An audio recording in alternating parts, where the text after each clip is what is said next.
Hello students, A2 Chemistry, chapter is Electrochemistry, lecture number 10. In this lecture, we are going to study what are the different types of voltaic cells or what are the different types of galvanic cells, also known as electrochemical cells.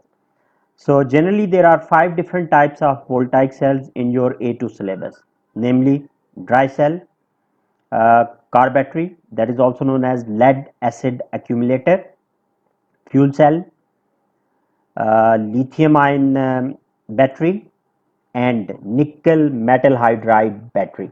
So these are the 5 types of voltaic cells that are in your A2 syllabus. Now what are the typical questions that are asked related to these types of cells?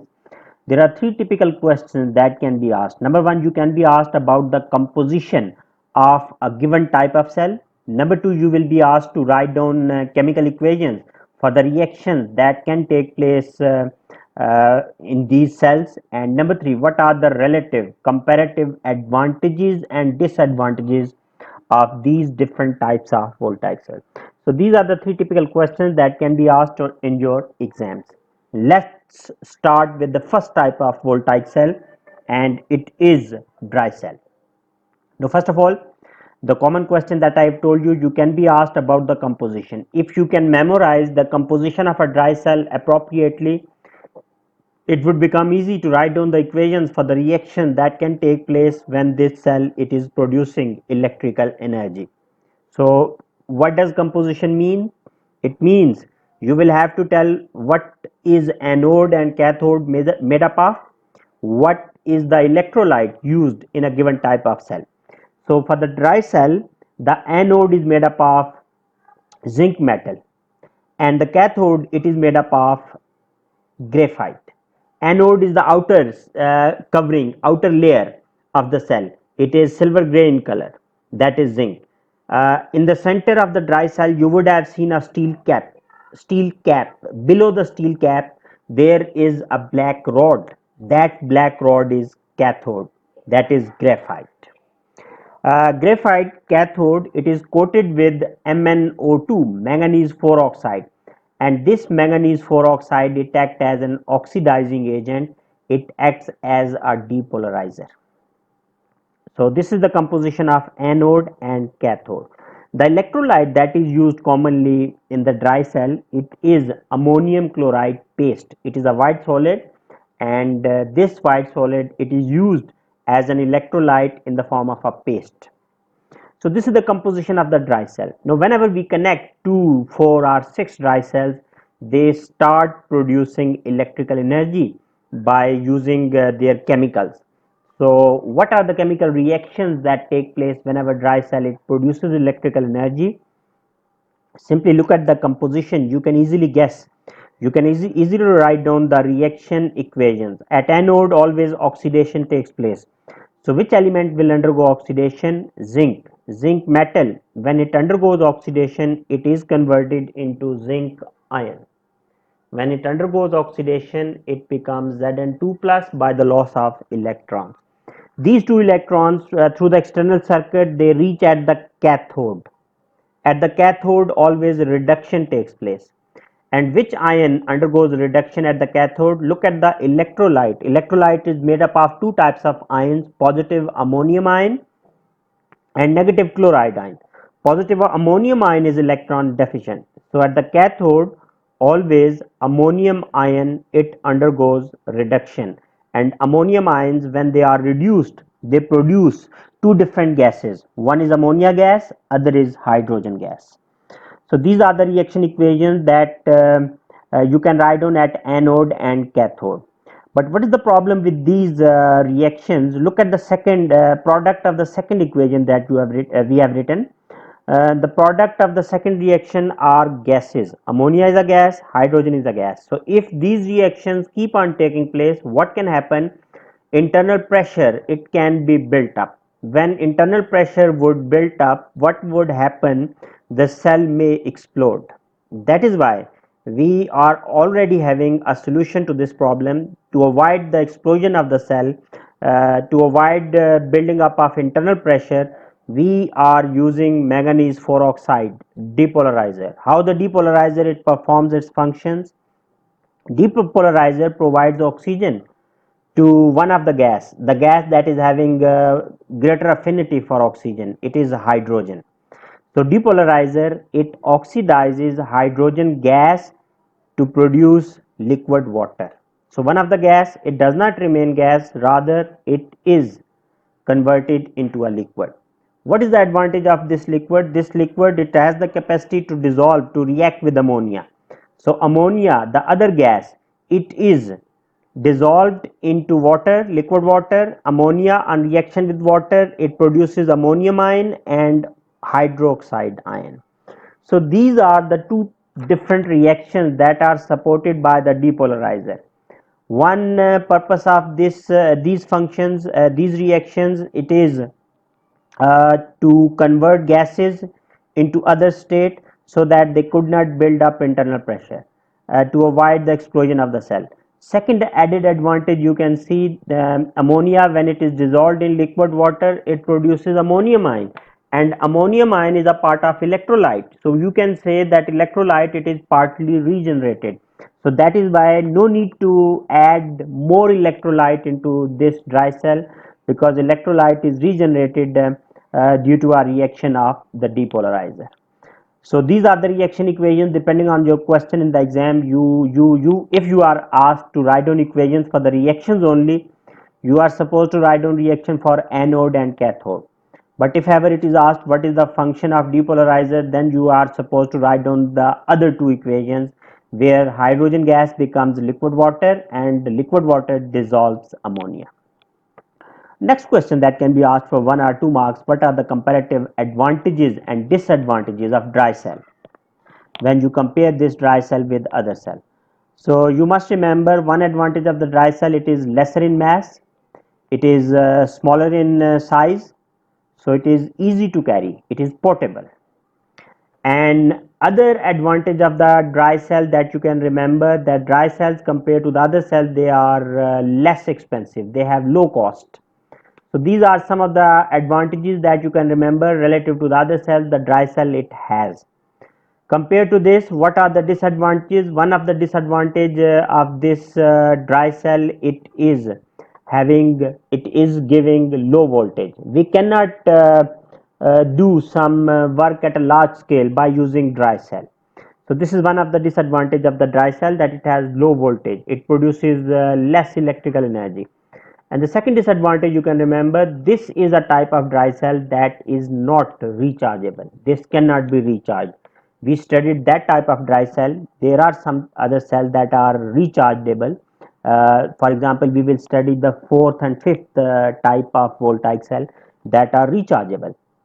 But this is a dry cell that cannot be recharged. So this is this is a disadvantage of this type of cell.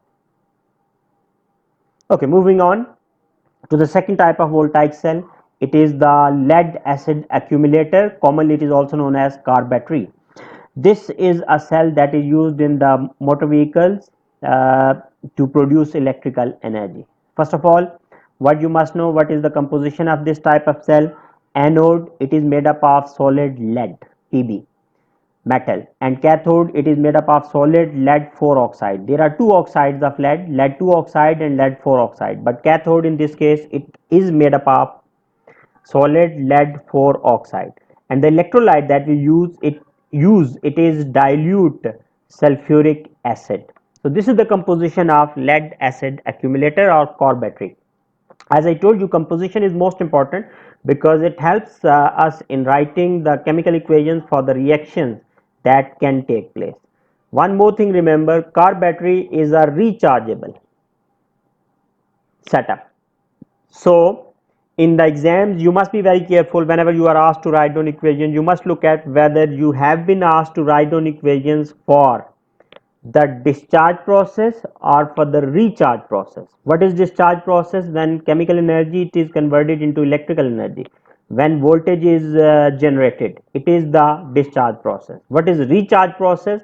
When electrical energy it is converted into chemical energy.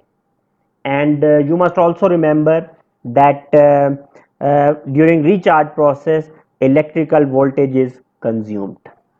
So first of all, Right now in this cell we are going to write down chemical equations for the reactions during the process of discharge. Discharge process means when voltage is produced. So it is very simple to write down equations for the discharge process. Simply, if you have in your mind the composition of the lead acid accumulator, equations become quite simple. What you know at anode oxidation takes place. So lead will undergo oxidation. Lead will undergo oxidation, Pb, it will be converted into Pb2 plus ion by the loss of electron. So during discharge process at anode, at lead, oxidation takes place, while lead 4 oxide, it undergoes reduction. PbO2, it is reduced in the presence of acidic medium, the H ion. They are provided by the electrolyte, dilute sulfuric acid. Okay, you can see the first equation is oxidation, the second one is reduction. If we add up both these equations, when we will add up, we will get net redox ionic equation. Before adding up, we will cross out the number of electrons. Now we will add up and we can get the final net redox ionic equation. It would be Pb plus PbO2 plus 4H ion, giving 2 mole of Pb2 plus 2 mole of H2O. This is net redox ionic equation. Sometimes in the exams, the paper setter can ask, write down a net redox molecular equation. What is net redox molecular equation? When we neutralize any free ions if present in the chemical equation. Right now you can see on the left and on the right hand side, on both sides, positive free ions are present. So we will have to neutralize them to convert, to change this net ionic redox equation into net molecular redox equation. How is that? You will look at what is the source of the positive ion. Right now you can see which positive ion is present. It is hydrogen ion. So what is the source of hydrogen ion? It is sulfuric acid. So if hydrogen ions are coming from the sulfuric acid, obviously there would be some negative ion that must also be present in the given source. So sulfuric acid, one molecule of sulfuric acid contains one sulfate and two H ion. Right now you have been given 4 H ion. There are 4 H ion. So it means how many sulfate ions we need to neutralize 4 mole of H ion? 2 sulfate ion, right? So what you will do to convert it into net redox molecular equation, you will add up 2 mole of sulfate ions on both sides. Now when you will take a sum, your ionic equation would become molecular equation. So you can write down Pb plus PbO2 plus 2H2SO4 gives 2 mole of PbSO4 plus 2 mole of H2O. Now this equation, it is known as net redox molecular equation. You can write on the state symbol. Pb is a solid, PbO2 is also solid, H2SO4 is in solution form, PbSO4 is a solid, H2O is a liquid. Now this PbSO4 that is produced at the end of this net redox molecular equation, it is a white solid.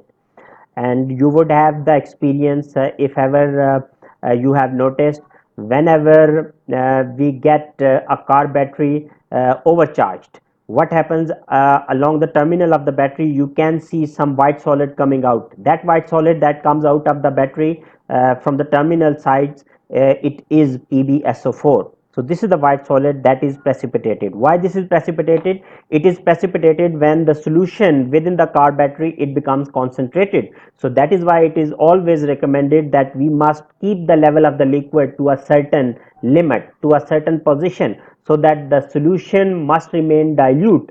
This precipitation, it is the result of concentration of the solution.